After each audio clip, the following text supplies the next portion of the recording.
Bismillah. Assalamualaikum warahmatullahi wabarakatuh. Teman-teman, di video ini saya mau share di suasana lebaran ini, suasana panen raya ini, kapan sih saatnya ngobral atau clearance. Jadi beberapa waktu lalu saya bikin video catat tanggal untuk ngobral. Catat tanggal untuk ngobral yaitu tanggal 25.03 ya untuk lebaran 2024 ya. 04 0104 dan 0404. Catat tanggal ini penting untuk kita apa? Nyiapin stok dan nyiapin kapan mau ngobrol. Nah, sekarang udah pada ini dibuat, ini tanggal 28, berarti 25.03-nya coret. Dibilang bagus atau enggak, di saya sih ya alhamdulillah lumayan sih, lumayan tapi nggak sesuai ekspektasi, tapi ya lumayan, masih ada 2 peak day lagi. Dan bila mana? Nah, yang mana? Yang mana dulu? Yang mana untuk diobral? Ini rules punya saya ya. Ini rules punya saya, ini pemikiran saya. Anda boleh banget nggak sepakat, mudah-mudahan bisa menginspirasi dan sangat boleh Anda modif-modif gimana yang akan Anda eksekusi. Jadi ngobrol yang mana? Satu, saya tinggal dulu, saya butuh cash atau enggak? Kalau saya nggak butuh cash, yang best seller nggak akan saya obral, biarin aja. Karena ya best seller abis lebaran juga insya Allah kejual. Namanya juga best seller, insya Allah. Best seller itu apa? Nah, ini berulang-ulang saya bilang best seller itu bagi saya adalah satu order per hari minimal. Minimal ya, bukan rata-rata. Jadi satu order per hari terjual konsisten aja terus menerus, itu saya sebut dengan best seller. Jadi saya akan tinjau, saya butuh cash nih. Misalkan lihat posisi cash berapa, keluar THR berapa, keluar hutang jika ada berapa, keluar gaji berapa. Oh, aman nih. Ya udah best seller, jual harga normal aja, nggak usah diobral. Tapi kalau ternyata butuh cash, apalagi produk apa?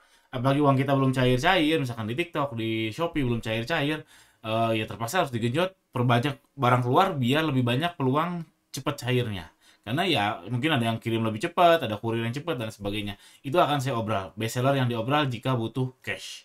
Selebihnya yang non best seller, apalagi yang mau saya kill, yang habis lebaran tidak akan produksi lagi, itu saya obral pokoknya harus nol. Kalau perlu jual 1.000 perak, kalau perlu jual 5.000 perak, yang itu harus nol. Yang mau di kill itu harus nol. Itu kriteria saya.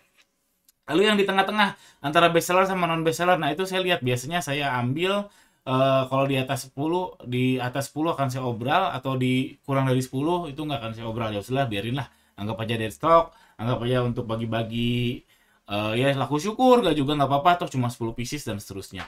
Nah itu kan itu secara kualitatif ya, mungkin Anda akan bingung best seller tuh gimana, yang non best seller gimana, yang tengah-tengah tuh gimana. Nah, saya teknikalnya seperti apa nih teknikalnya ya. Ini perhitungan saya khusus lebaran saya bikin forecast harian. Biasanya saya menggunakan forecast mingguan ya, karena menurut saya mingguan itu paling pas. Tapi untuk lebaran biasanya saya pakai harian. Jadi ini bukan saya nemu, ini saya sudah sortir produk-produk yang overstock. Overstock alias yang ya, kan masalah bestseller atau enggak bestseller itu masalah habisnya kapan ya. Bestseller habisnya mungkin 7 hari kemudian, non bestseller habisnya 1 tahun kemudian, itulah overstock. Ini saya urutan berdasarkan yang urutan habis ini, berapa hari kemudian, urutan habis berapa hari kemudian. Ini arti SKU yang GC04S ini akan habis 294 hari kemudian, karena forecastnya nggak ada penjualan per hari, alias produknya udah nggak laku. Nah yang kayak gini yang perlu saya obral, ini prioritas pertama yang saya obral. Lalu saya urutin ke bawah, ini yang tidak terlalu prioritas saya obral, alias yang agak best seller tapi stoknya berlebih. Stoknya nih kayak contohnya nih, ini sebenarnya best seller nih. Yang CWBK01XXL nih, SKU kami ini best seller. Tapi stoknya sekarang ada 106, dan kalau misalkan lebaran tuh sekitar, kalau di video yang dibuat tuh sekitar 10 hari lagi, dan ini akan habis di dalam 12 hari. Artinya baru habis lebaran. Itu saya golongkan overstock. Ini penjualannya per hari sekitar 9 pieces. Ini sebenarnya lumayan per hari ya, konsisten 9 pieces. Ini nggak akan saya obral karena ini best seller. Dan enggak, bukan nggak akan saya obral, saya akan tinjau cash dulu. Kalau cash saya memang butuh cash, ini akan saya obral karena kondisinya dia lagi overstock, forecastnya tidak, forecastnya di setelah lebaran, dan akan saya obral kalau saya butuh cash. Ya ini contoh aja. Jadi ini untuk ngefilter SKU-SKU-nya dan diurutkan berdasarkan proyeksi kira-kira kapan itu habis. Kalau ternyata 1 tahun ke depan, itu mah udah harus diobral. Kalau ternyata 1 hari kemudian habis, ya jangan diobral dong, karena demandnya tinggi dan seterusnya. Jadi yang ditinjau adalah jangka waktu panjang, kapan dia akan habis.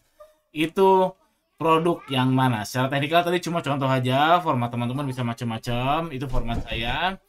Lalu kapan? Nah, ini juga penting. Kapan?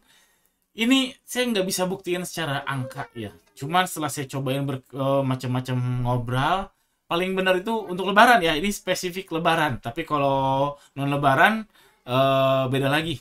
Jadi kalau lebaran, spesifik lebaran, khususnya fashion, menurut saya ngobrol tuh paling benar tuh H+1 dari peak day.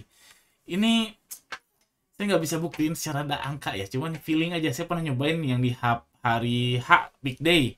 Ternyata ada produk-produk yang tadi yang saya bilang kurang dari 10 pieces, harganya mahal, laku juga. Jadi ngapain saya ngobrol? Makanya saya setelah itu saya berpikir, oh ternyata kayaknya paling fast itu H+1 dari peak day. Jadi tanggal 2 sama tanggal 5 pas untuk ngobrol. Itu strategi saya. Anda boleh banget nggak sepakat. Silakan, ada yang bagus diserap aja. Silakan dimodifikasi untuk Anda praktekkan. Jangan lupa subscribe. Assalamualaikum warahmatullahi wabarakatuh.